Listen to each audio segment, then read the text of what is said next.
Hello mga Yiniens, good morning! This is BTV. Please don't forget to subscribe my channel. Click the share button para sa video ni upload ko. Ang nga pala niyan, dito tayo ngayon sa ano pa yan, sa Binmali Pangasinan mga Yiniens. Darating sa mga Yiniens, Man of Destiny, Senator Manny Pacquiao. Dito sa mga yan, sa bayan ng Binmali. Mga sa bayan natin mga Yiniens. Tara na. Sa bayan ng Binmali Pangasinan mga Yiniens, yung ano mga Yiniens, darating dito na si Senator Manny Pacquiao. Ito mga Yiniens, darating. Ito mga doon sa pumunta mga sa ano mga yan, sa Binmali team. Yan mga Yiniens. Tingnan natin yan, ito mga Yiniens, batay mga Yiniens.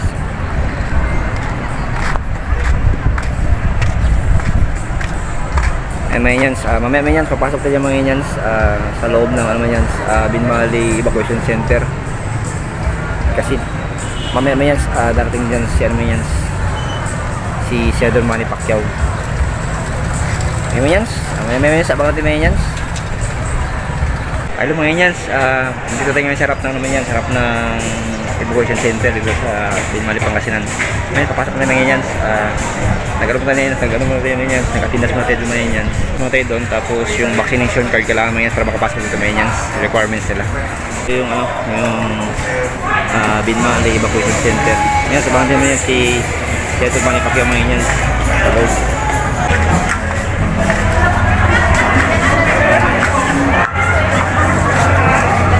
Maraming tao mga Yiniens.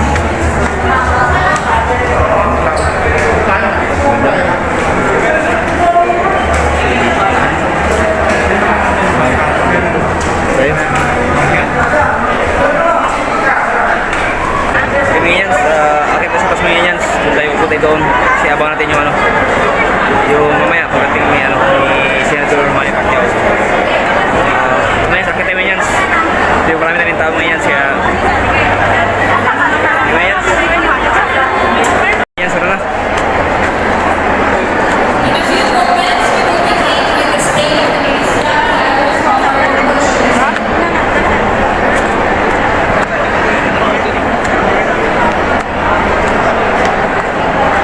Dito sa Binmali gym mga Yiniens. Yiniens. Binmali gym. Yiniens. Dito tayo sa taas. Tapos natin mga Yiniens. Mga tayo mga Yiniens. Pag ni Senator Manny Pacquiao. Yiniens. Dito tayo. Kaya Yiniens. Tingnan natin mo yan.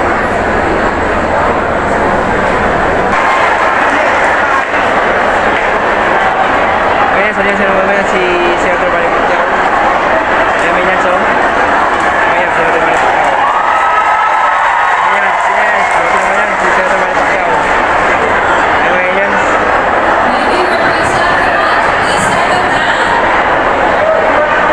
Ayan may Yiniens. Si Senator Manny Pacquiao. Ayan may Yiniens, kapatid na may Yiniens.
sa ating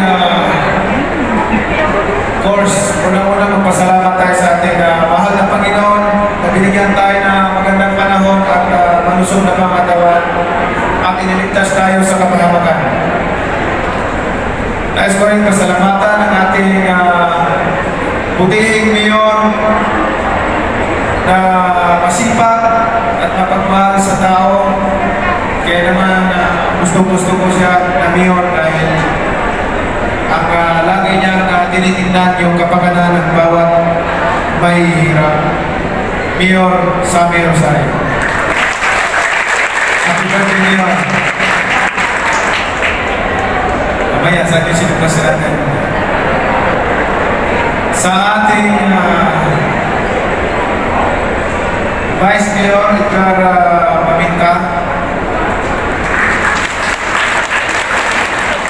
sa lahat ng mga membro ng Sangguniang Bayan, magandang umaga. Sa ating Liga ng mga Barangay President, Jonas Rosario,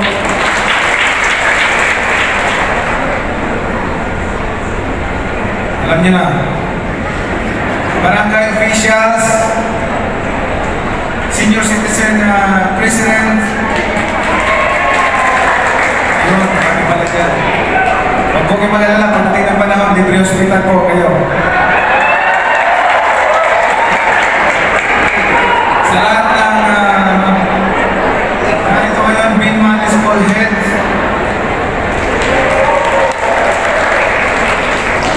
sa ating susunod na maging Senator Lods Barbo,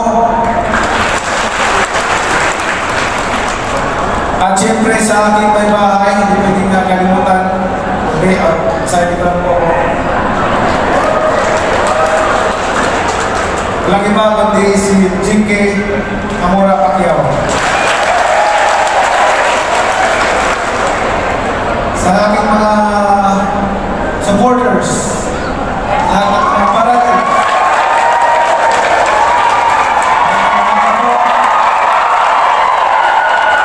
sa lahat ng mga estudyante na narito ngayong araw na ito, good morning din sa ating lahat na nandito ngayon. Maraming salamat po sa ibinigay niyong pagkakataon na ako at mapagsalita dito sa suma ng ating mahal na mayor. Mga kababayan ko, dahil eleksyon naman ngayon, narito po ako sa inyong harapan. Alam ko na mayroong supporter ng ibang mga kandidato. At alam ko na hindi para kay Manny Pacquiao nasusuporta ang mga narito. Pero gusto ko lang pong hingin ang inyong attention for 15 minutes para po ihayag sa inyo ang aking saloobin bakit si Manny Pacquiao tumatakbo bilang Pangulo ng Bansang Pilipinas. Ako po ay tumatakbo bilang Pangulo nitong bansang ito na mahal natin. Kung posisyon lamang po ang gusto ni Manny Pacquiao, pwede po ako mag-senador. Pero hindi po. Hindi po posisyon ang hangad ko dito sa gobyerno. Ang hangad ko po ay yung tunay na pagbabago at mayroong tunay na malasakit sa ating mga mahihirap.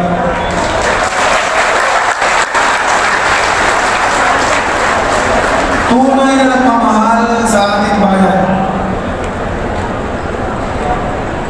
Yung matagal na nating inaasahan yung pag-unlad ng ating bansa. Kaya nga mga kababayan ko, sa totoo lang, bayan, imulat natin ang ating mga mata. Tuwing eleksyon, ngayon, halalan na naman, eleksyon na naman, ang mga kandidato magsasalita sa harapan ng mga tao, maglatag ng kanilang mga plataforma di gobyerno. Tuwing eleksyon, ilang eleksyon na ang lumipas sa bansang ito. Ilang dekada nang lumipas. Bayan, anong nangyari? Ano bang nangyari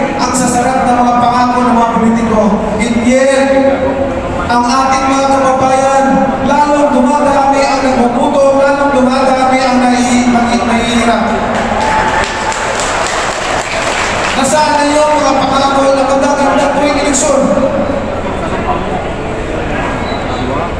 Bayan, huwag tayo magpapanuko. Panahon ng eleksyon, walang kandidato na magsasalita. Walang kandidato na magsasalita sa entablado ng masamang plataforma. Lahat, kung pwede lang, pati buwan ipangako sa atin. Kung pwede lang ang buwan ipangako ibigay sa iyo, sasabihin. Pero, sa totoo lang, bayan, hindi ko pa nakikita na ang isang leader ng bansa ay tunay na umiiyak, may tunay na malasakit sa mga mahihirap na tao. Nagsasalita ako dito sa inyong harapan, hindi dahil para ma-impress kayo, para magpabilib ako sa inyo. Hindi.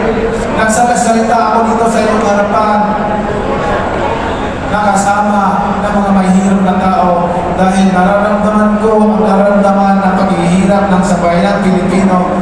Nararamdaman ko ang gutom, nararamdaman ng bawat pamilya na walang makain. Ang inyong lingkod na nandito sa inyong harapan, dumanas po ako ng matulog sa kagilid ng kanye. Dumanas po ako na walang makain, tubig ang inumin ko para makasurbay.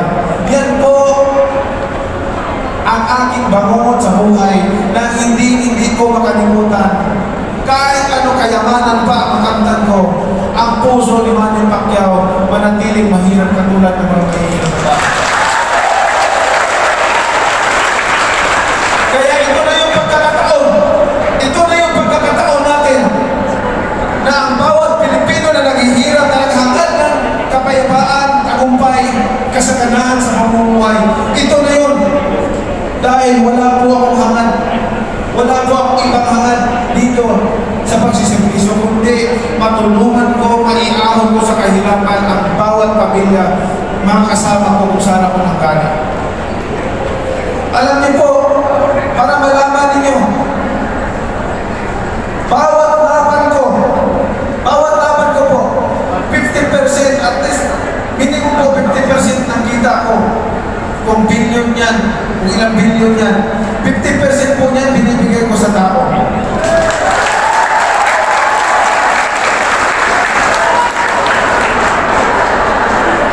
Yan po ang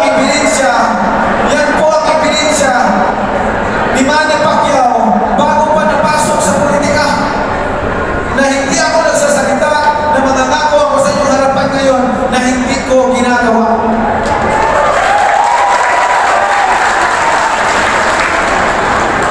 Kaya bayan, matatalino tayong tao. Huwag tayong magpapanunod ng mga politiko. Pinagbigyan natin sila ng mahabang panahon. Anong nangyari sa atin? Ngayong May 9, hiling ko lang sa taong bayan, si Manny Pacquiao, bigyan nyo ng 6 na taon. Ipapakita ko sa inyo. Ipapakita ko sa inyo kung paano natin kalagkarin lahat ng mga kawatan sa gobyerno doon sa bulungan. At ipapakita ko sa inyo kung paano natin palakasin ang ating ekonomiya na makapagbigay ng trabaho sa bawat Pilipino.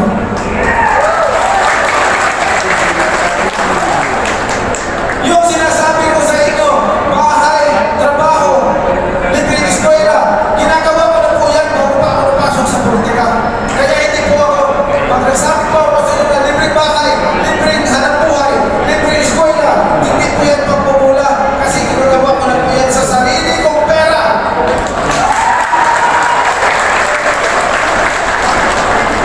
Kaya pag nandiyan ako naging pangulo nitong bansang ito.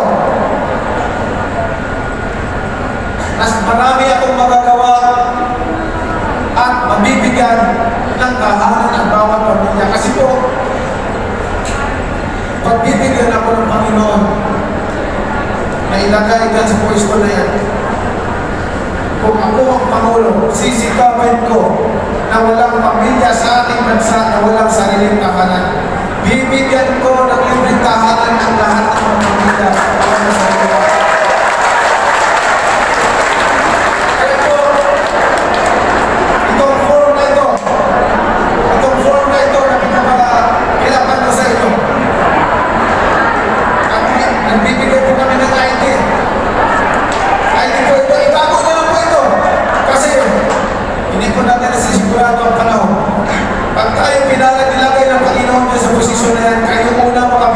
gusto magkaroon ng sariling tahanan. Wala akong bayad yan kahit piso.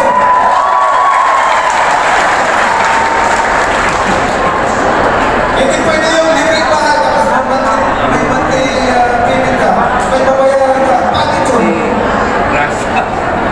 Bibigyan natin sila ng sariling tahanan kahit piso wala tayo sisingilin at bibigyan pa natin sila.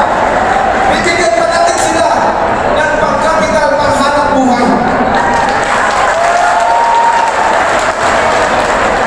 Sinasabi ko yan kasi marami na po ako nabigyan doon sa amin sa Sarangani. Marami na po ako nabigyan doon sa Sarangani, Injinsan, bahay at lupa at saka binigyan ko pa ng kapital para maghanap buhay.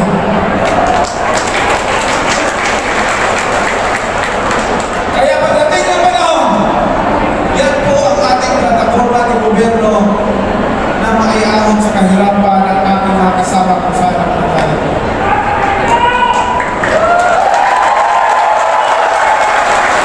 At higit sa lahat, ang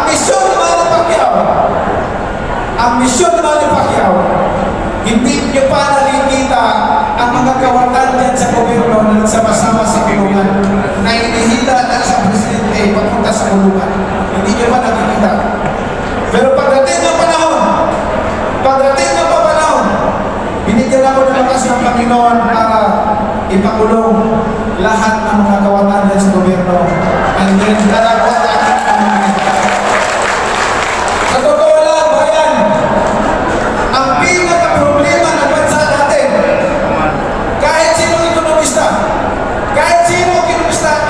dito sa bansa, makipag-argue sa akin, pag-usapan kung anong pinakadahilan ng problema ng bansa natin, pupunta tayo balik sa korupsyon. Kahit anong pag-usapan natin ang problema, doon mapupunta din sa korupsyon. Yan po ang kanser ng ating bansa kaya hindi tayo makaahon sa kahirapan. Kaya dumadami ang mga naghihirap na Pilipino dahil po sa korupsyon yan. Tapos ang mga magtanatag ko yung Nixon, tanak po na magsasabi, ibuto ninyo ako. Ano ba yan? Kasi sa totoo lang bayan, ayaw ko yung magnanakaw.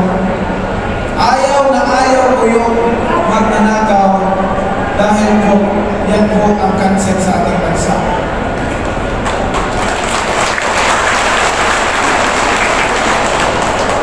Pagdating ng panahon, gusto ko mabigyan ng trabaho ang milyong-milyong mga Pilipino. Paano paraan? Sa anong paraan? Gusto ko lang po kunin ang inyong atensyon. Sa anong paraan? Mag-invite tayo ng mga investor. I'm sure ang dami kong mga kakilala, mga bilyonaryo na sa ibang bansa. Mag-invest dito sa ating bansa. At hindi lamang po yan. Palakasin natin yung micro, small, medium enterprises para po makapagbigay talaga ng trabaho sa milyong-milyong mga Pilipino, lalong-lalo na yung mga undergrad, yung mga high school graduate, mabigyan sila ng trabaho. Yun po ang mahalaga. At hindi sa lahat, ang mga senior citizen, ang mga senior citizen,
libre hospital, yung increase ng salary, yung benefits ng mga mayor. Ang pinaka magagawa natin yan kung may puno ang ating gobyerno. O, paano paraan? Pag sinumpo natin ang korupsyon, alam niyo ba na nawawala sa gobyerno taon-taon, nasa mga minimum 700 billion to 1 trillion a year. Pag sinumpo mo yan, sumpuin mo yung korupsyon, makasave ka lang ng 500 billion a year. Kaya kalaki na ang pera na yan na makatulong para magawa yung mga plano natin. At pag sinumpo mo yung korupsyon, hininto mo yung korupsyon, lalaki ang revenue income ng ating gobyerno. Kasi ang ating gobyerno ngayon, para malaman ninyo lahat, saan ka makakita? Saan ka makakita? Ang gobyerno natin ngayon, mas malaki ang ginagastos kaysa kinikita. For example na lang, ngayong taon na ito, ang in-approve natin budget, 5.3 trillion. But the income of the government, magkano lamang po? Nasa 2.7 trillion lamang po. Magkano po yung deficit niyan? Palaki yung deficit natin na inuutang natin taon-taon para sa gastusin natin taon-taon. Kaya nalulubog po tayo sa utang dahil wala pong nakatutok doon sa revenue income ng ating gobyerno. Kayo, makarinig kayo sa pamamahay ninyo. Natotoo lang. Makarinig kayo sa pamamahay ninyo. Kung kayo gumagastos ng 50,000 naman tapos ang kinikita nyo 20,000 naman lang, akasinso ba kayo? Yan po ang sitwasyon ng bansa natin ngayon. Ngayong taon na ito, 5.3 trillion. Sabi ko, bakit 5.3 last year? Ang in-approve natin, 4.5 trillion lang. 4.5 trillion, tapos ang kita ng gobyerno, nasa 2.9 trillion, more or less. Tapos ngayon, ngayong taon na ito, bumaba ng 200 billion. Bumaba. Pero ang gastusin natin, from 4.5 trillion, tumaas ng 5.3 trillion. Imposible naman ito. Anong nalaman ko? Kasi nga pala, eleksyon pa lang ngayon. Eleksyon pa lang ngayon, kaya tumaas ang punto na kailangan budget.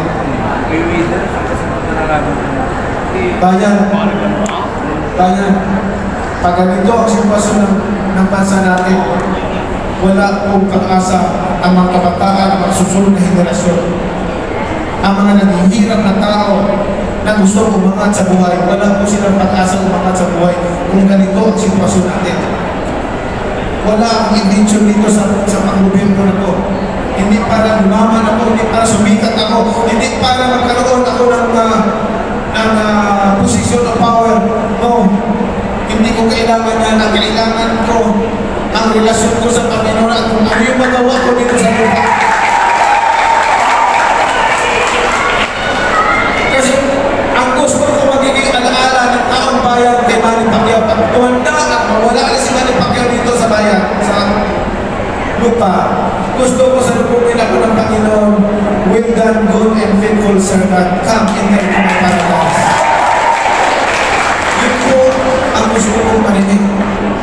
Kaya habang nandito pa ako sa lupa, gusto kong gumawa ng tama at ipaglaban ang mga naapi, ipaglaban at iahon sa kahirapan ang mga may hirap na pamilya. Bayan, ito yung pagkakataon natin. Kung ikaw nahihirapan sa buhay, ikaw naghihirap, gusto mo ng kaularan,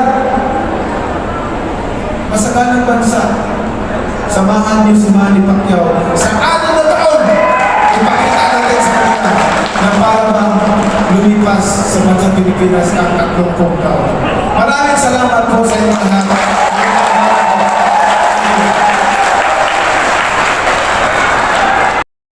Hello mga Inyans, andito tayo ngayon sa naman Inyans sa bagan ni Manny Pacquiao. Yung may palis sa mga Inyans. Mga Inyans, oh. So yung mga Inyans, araw tayo mga Inyans, sa mga small mga Inyans, kubisip yung mga Inyans. And shout out pala kayo mga Inyans kay Mayor Sami Mayor namin sa Binubali Pangasinan. Ano mga Inyans, siya yung ano mga Inyans, birthday yung mga Inyans, March 2 mga Inyans ni Mayor Sami Servisyo agad mga Inyans. Happy birthday sa'yo, Mayor, and God bless you everyone, more power. Sana sa uting mga guys, keep safe, and bye-bye!